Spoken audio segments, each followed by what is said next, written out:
हम लोग सीखेंगे घनमूल निकालने का बहुत ही आसान ट्रिक। इससे आसान ट्रिक और हो ही नहीं सकती है।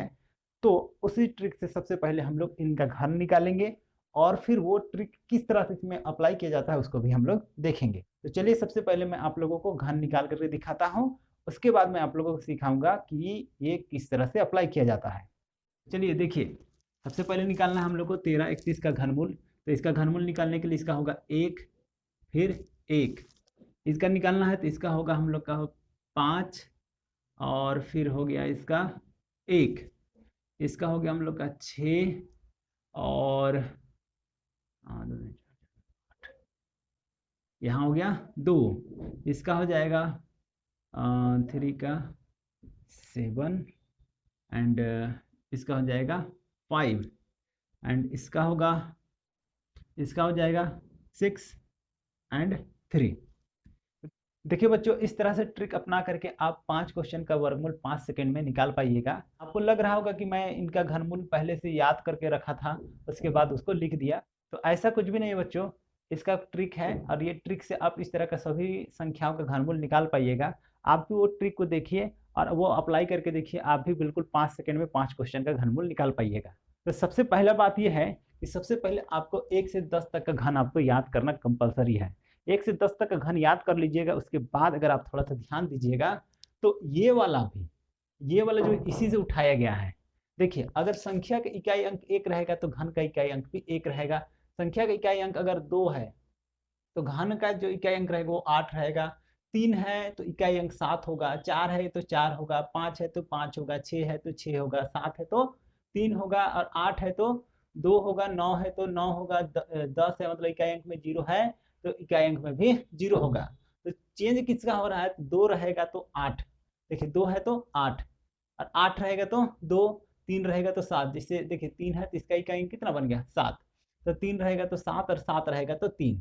और बाकी का जैसा का तैसा, जैसे इकाई अंक में 1 है तो 1, फिर 4 है तो 4, 5 है तो 5 और 9 है तो 9 और 0 है तो 0।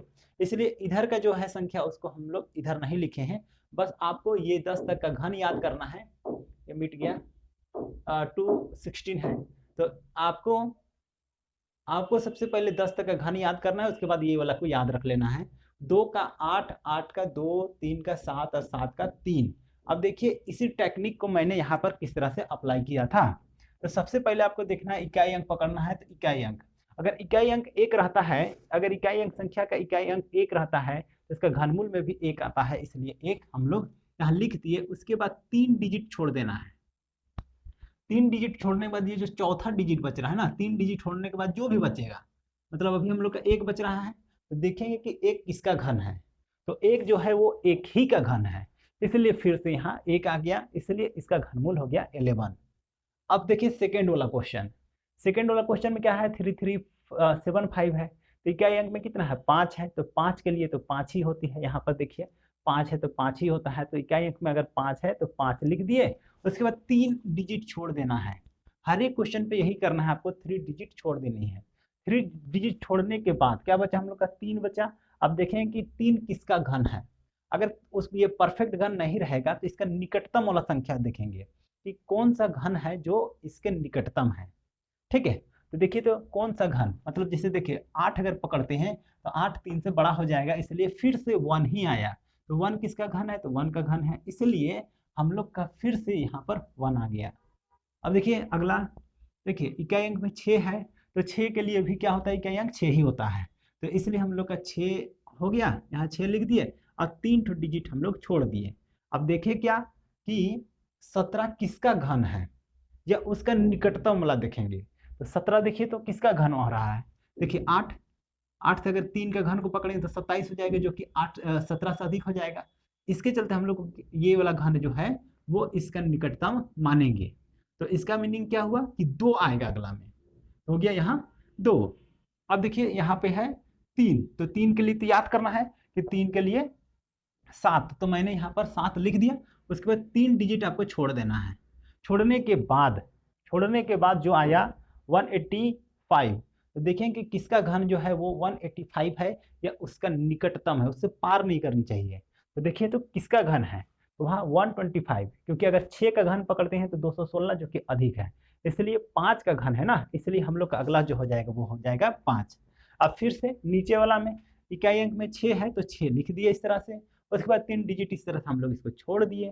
छोड़ने के बाद आया 46, देखें कि 46 किसका घन है या उसका निकटतम कौन सा घन है, तो 46 में देखिए यहाँ 27 ना, तो 27 जो है वो 46 के निकटतम है, क्योंकि उससे अधिक जाएंगे 4 का घन पकड़ेंगे तो 64 हो जाएगा जो कि इससे अधिक है। इसलिए हम लोग क्या करेंगे, 3 का घन को इसका निकटतम मानेंगे, तो कितना 3 है ना, इसलिए हम लोग का यहाँ आ गया 3। तो इस तरह से हम लोग सभी क्वेश्चन में ये थ्योरी लगा करके आप घनमूल बहुत ही आसानी से निकाल पाइएगा। उम्मीद करते हैं कि ये वीडियो आप लोग को बहुत अच्छा लगा होगा, और अगर वीडियो अच्छी लगी होगी तो वीडियो को लाइक कर दीजिएगा, और चैनल में नए हैं तो चैनल को सब्सक्राइब कर लीजिएगा।